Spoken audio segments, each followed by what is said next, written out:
Good afternoon, Dr. Barbara Johnson. How are you today? I'm very good, thank you, Ron, and yourself. Fantastic. And I cannot believe we're on the fifth week of Wimp to Warrior, and we're still on chapter four.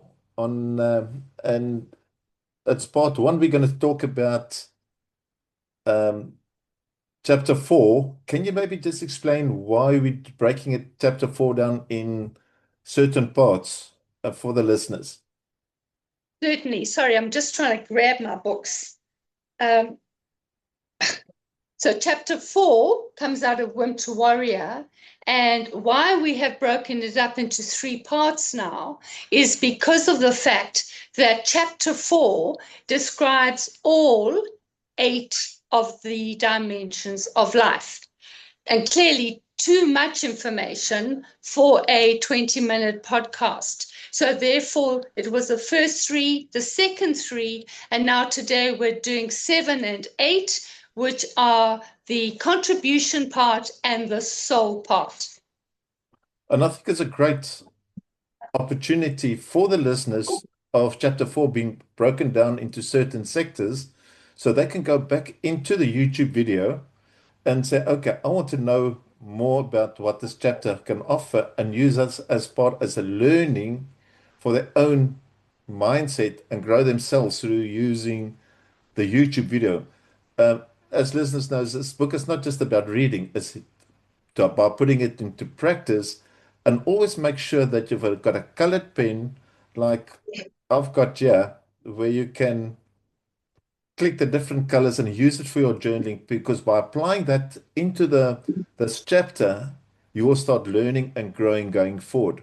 So, Barbara, the first question I would like to find out by you. You move from personal growth of the previous six dimensions now into contribution. Why is contribution such a critical step beyond self-development? Self development on its own, contribution on its own, is or can become self absorbing. So when the real shift happens is when it becomes not only about me, firstly me, but not only about me, but when it becomes, so what then can I give? That's where the meaning of life comes. That's where the authentic self comes, that we contribute from a correct place and from the correct reasons. So we're contributing without the need for affirmation or approval or recognition. We contribute from the perspective of my soul speaks here, and therefore what happens within me. I think, it's a different way of looking at the contribution of as an individual. If you start looking at yourself, what do you contribute? How do you contribute to yourself? Especially when you look at yourself in the mirror, what have you contributed? If you take your life's journey and you start writing it down, then you realize what you've really accomplished through everything what you've done. And I think this is great with what your book's all about, the journey of life.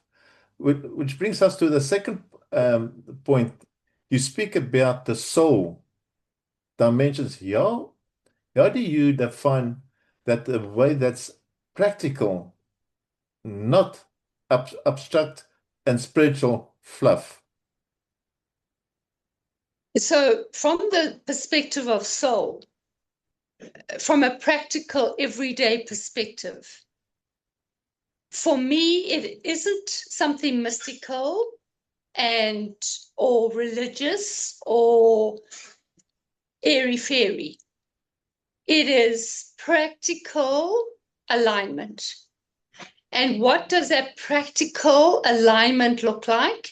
It looks like peace and joy and clarity and moving forward.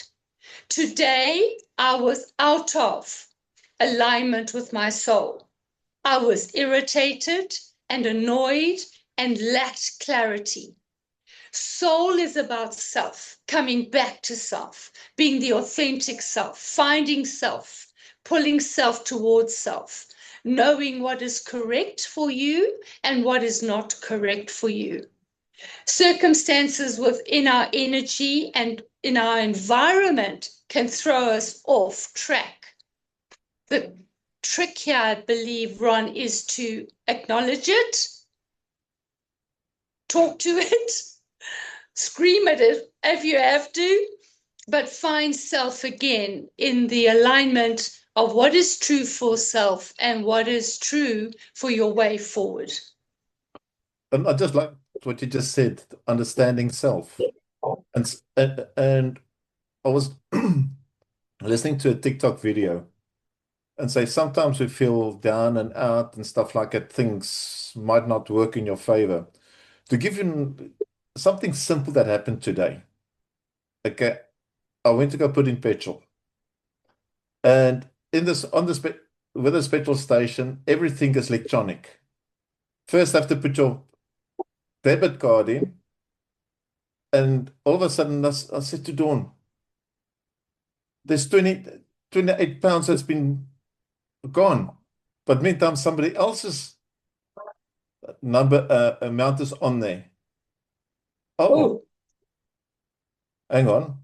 Then the petrol, the machine went back to zero. Oh, so as soon as I put the petrol in, because everything is self-help in England, all of a sudden 120 pound. I says, oh, it's going to take 120 pound.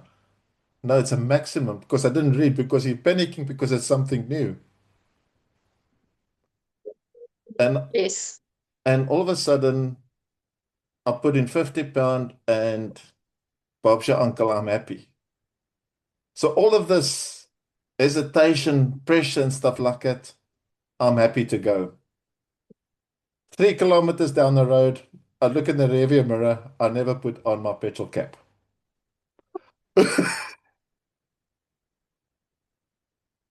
I panicked.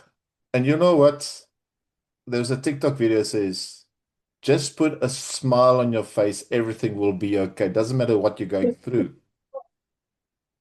And I drove all the way back and somebody put it back onto the filling station.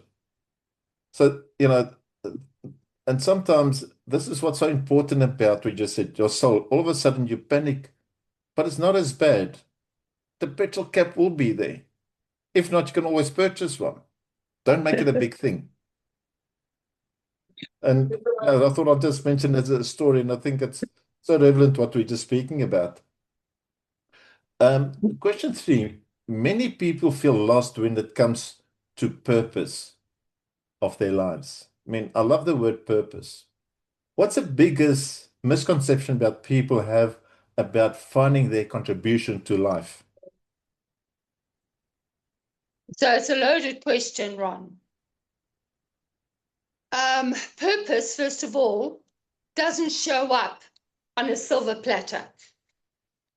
Purpose often is in a process already when we come to recognize something is happening, something is changing, something is driving you differently. For instance, I came to Johannesburg with my 2 yellow suitcases on the way to Italy to retire. My grandson's situation was dramatic and needed my assistance. Once I had decided I was now going to stay in Johannesburg, find accommodation in walking distance of his school, have him come and stay with me on and off for 2 years, whilst he now was finishing his high school, finishing his matric, etc. It was in that process of the actions, it was in the process of the life circumstances that I came to realize, hey, your purpose has changed or is in process of changing. It was in that awareness, and thank goodness for journaling, Ron, because that is the only place that we can land what's percolating inside us and find the meaning and the purpose behind life circumstances. Purpose then becomes the driver, and your actions then become bigger and better and more intentional because of the clarity of purpose.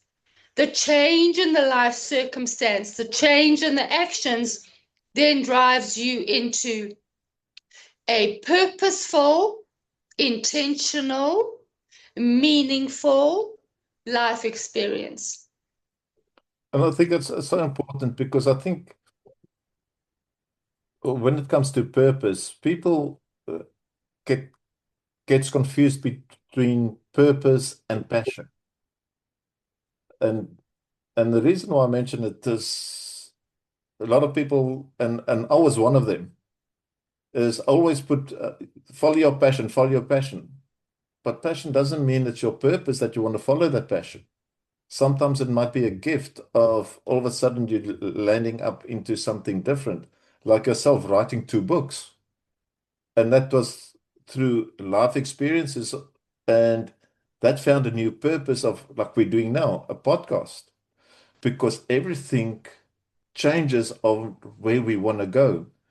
You know, same as what we've done on, and I think what's also quite important that, and just get your take on this, is like every Friday morning, you and I have got an accountability partnership of giving, and the purpose, what we use, we work out your wins and challenges, and through that we can find our roadmap, what your purpose is really about, by creating a positive way going forward.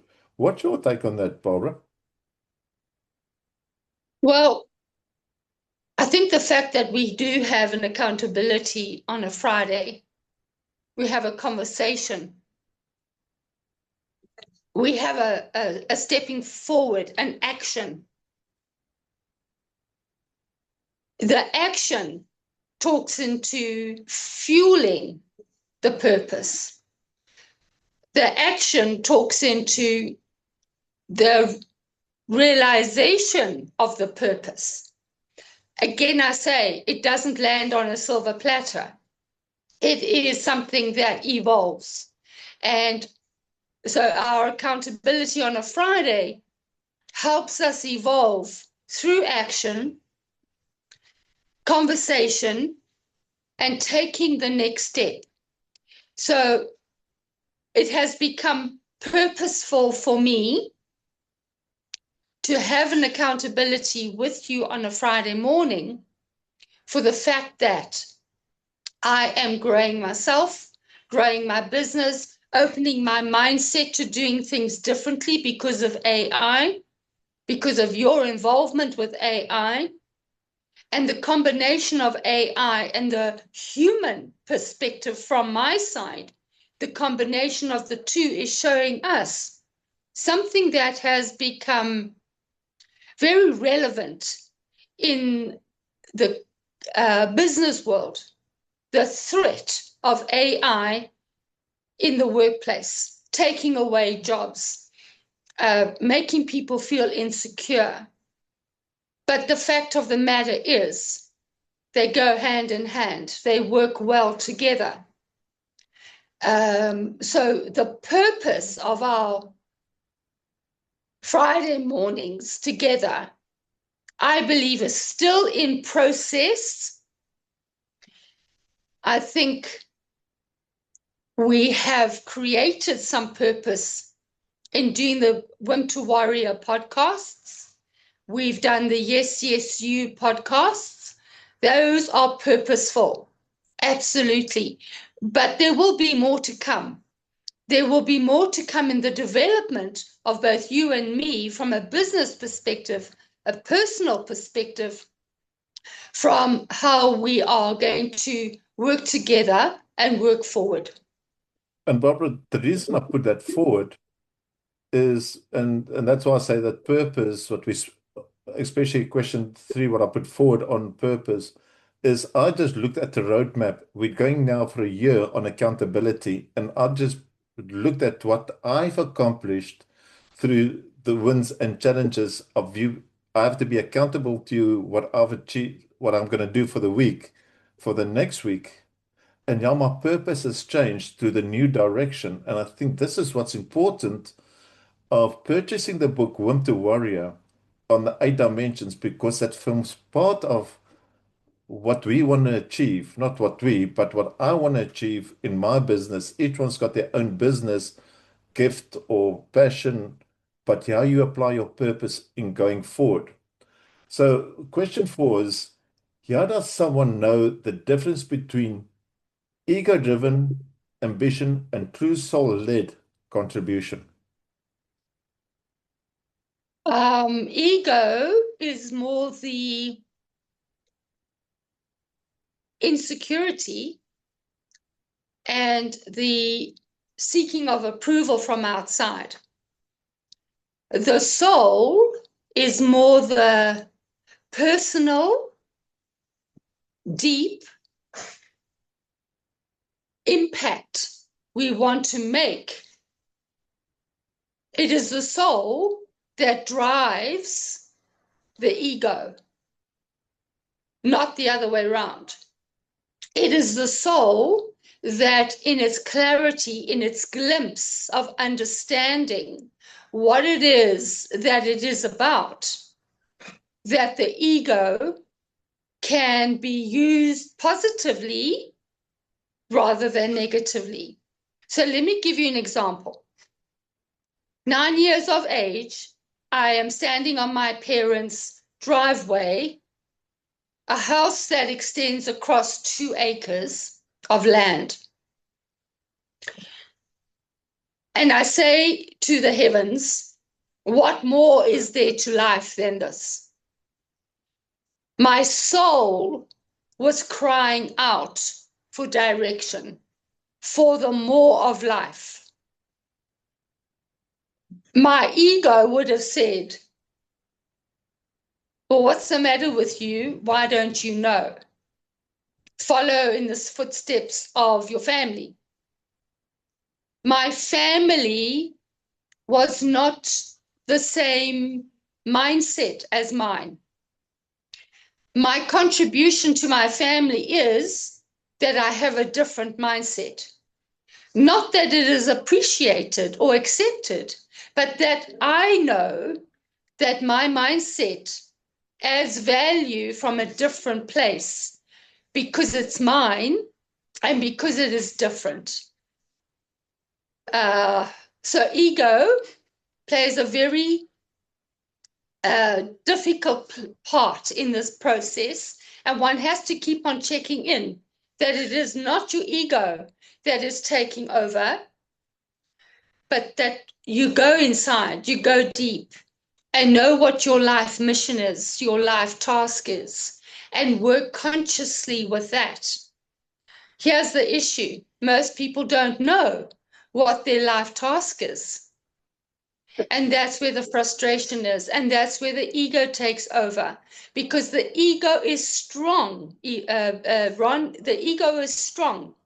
And if we are not in control of the ego, the soul doesn't have a chance to show itself. Because the soul whispers. The soul has little glimpses of light, little moments. No. The soul needs to be listened to very quietly. And Barbara, and the reason why I like what we're speaking about, when I got into business, and I think more of that was ego because I tried to fit into other people's dreams. And I made other people wealthy, but not myself, because I wanted to fit in. And I think this is where this chapter on 8 dimensions plays such a vital role. And 99% of people don't know what their purpose is.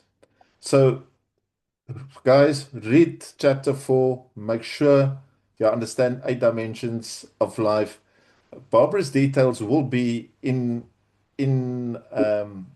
the description of YouTube as well as different social medias. You can get the book on there.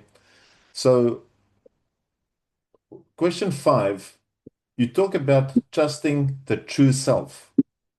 What actually gets in the way of people doing that consistently? I think the simple answer is fear. We go into self-doubt. We go into remembering rejection and our conditioning. We go into judgment and needing approval. We go into the external rather than internal because we've been taught to fit in, not to stand out, and especially women, not to have a voice. I'm glad to say the younger generation females are doing that somewhat better. But they too have huge conditioning around this. Last week, Friday, I was in a woman in leadership experience with women who are in their midlife, their 40s, battling with a voice, battling with a thought that is original. It is not by coincidence, by the way, that my throat this afternoon has battled, because this is what women's energy is about. Women are still too concerned about the approval and permission outside for the inside to happen. And true self is finding what it is that's true to self and being in alignment with that, one with self and then externally. It's not an easy task, Ron, but it is possible to be able to stand in your skin and say, I am happy with myself in this beingness. I am happy in my growth. I am happy with where I have been and where I'm going to. Even if it's scary and the unknown, we can take from past experiences the understanding and the knowing that we've landed on our feet, not once, but several times, and that this time too, we will land on our feet in true alignment with true self. And Barbara, it's quite interesting that you speak about women. And, through my financial literacy journey, I've seen that a lot. And I look at it, wife, or boyfriend, girlfriend gets engaged. They've got these dreams in the age of 20, 21. They've got the career and they're going to say, yes, I'm going to become a doctor. I'm going to be a lawyer. I'm going to be an entrepreneur, whatever it is. Till the wife gets pregnant and the child changes everything. Then she puts everything on hold for 18 years. Yeah, that's just one side of the story. Yeah, how do they get back onto their feet? And when they realize that occupation is there, they realize, hang on, I can't do it anymore. AI is there. And all of a sudden they feel defeated. I'm just using a worst case scenario. But working through purpose, and the key comes in fear. And fear stands for false evidence appearing real.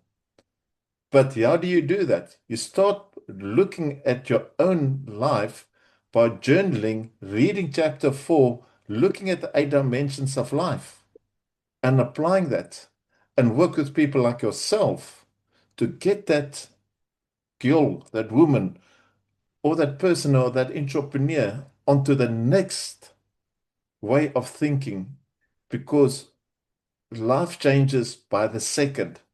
It's not like 10 years ago when it was yearly. When you open your eyes tomorrow morning, there's a new AI. There's something else that's going to do it.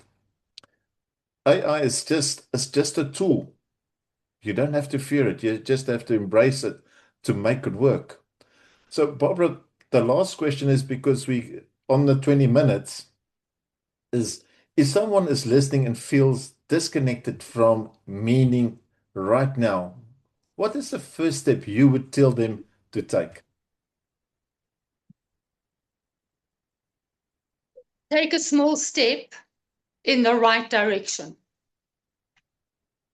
Sometimes the disconnect is so overwhelming. The misalignment is so overwhelming. The future is so unknown. The past has been difficult. The present is difficult. Just embrace now. And how I do that is I sit in my yellow velvet chair. I have a hot chocolate drink. I have a journal and color pens. And I write in my journal. I cry if I have to. I scream if I have to. It all goes in the journal. The journal is non-judgmental. The journal is your best friend and accompanies you right through life, through every life circumstance. Find self enough to be calm and still and be real in the moment. Because just pushing it down doesn't work. That just erupts later. And that's where the fights happen. That's where the misalignments happen. That's where threats of divorce happens, and it gets out of hand. Use the journal, small step in the right direction. And from there, you will find clarity because the journal will help you find clarity. It will bring the subconscious to the conscious of actually, you know what? I know a next step and a next step and a next step. And Ron, that is intuition. And follow the intuition because the intuition has come because you've asked the question. If you ask a question, be ready to listen for the answer. But we're so busy in the noise of life and in the noise of self-talk that we're not listening. That's where the journal comes in, because when you have to write it out, what's going on in here, you don't only hear it, but you see it. And when you can see it, Ron, you can understand, one, all the crud that's going on in here. But secondly, you can process. And thirdly, you get to see the genius of yourself. Fourthly, take action. And fifthly, acknowledge alignment. You're okay. Let fear go. You're okay. You have some clarity and you have a way forward.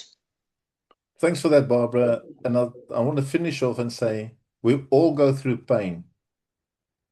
And pain is the roadmap to your success, the roadmap to your recovery.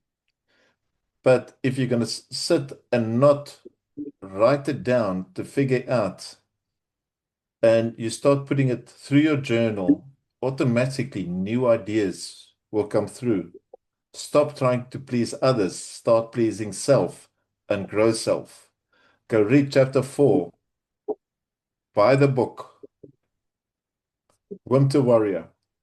And on that note, Barbara, have a wonderful day. See you on the accountability. And next week, Wednesday, we'll do chapter 4, part 2. Thanks, Barbara. Five. Chapter Oh, 5. chapter 5.